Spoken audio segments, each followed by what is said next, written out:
ضربة المرمى وحشة كده من حارس المرمى، تروح لنادي لافينا، وهجمة خطرة 1 2 جميل كده مع زياد حمد الله ياسين.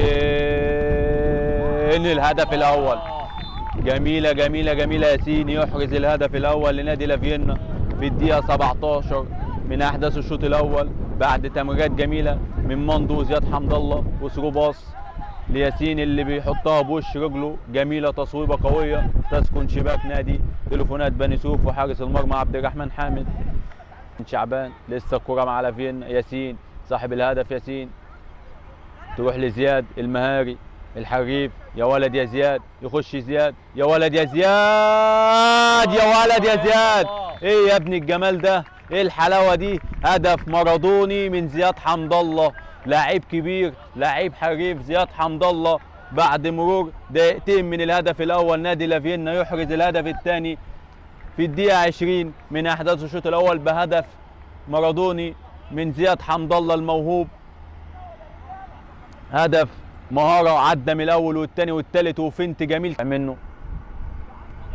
ضغط مكثف في المنطقه الاماميه النادي لافينا. شعبان اديده، يا ولد يا اديده، يا ولد يا اديده بقى، بيعلن عن نفسه في المباراه باحراز هدف في الدقيقه 13 من الشوط الثاني. اديده مولا النيجيري، لاعب مواليد 2003. اديده مولا لاعب كبير يا جماعه والله بقول لكم، بس هو لسه راجع.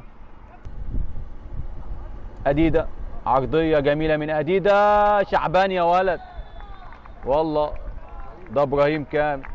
ابراهيم والله اللي احرز الهدف الرابع لنادي لافينا بعد عرضيه ولا اجمل من اديده النيجيري اللي نزل في الشوط الثاني. ابراهيم ليبصم ويحرز هدف رابع لنادي لافينا في المباراه.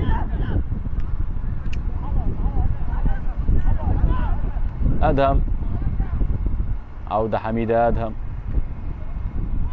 ابراهيم وهدف. شعبان شويمي يحرز الهدف الخامس.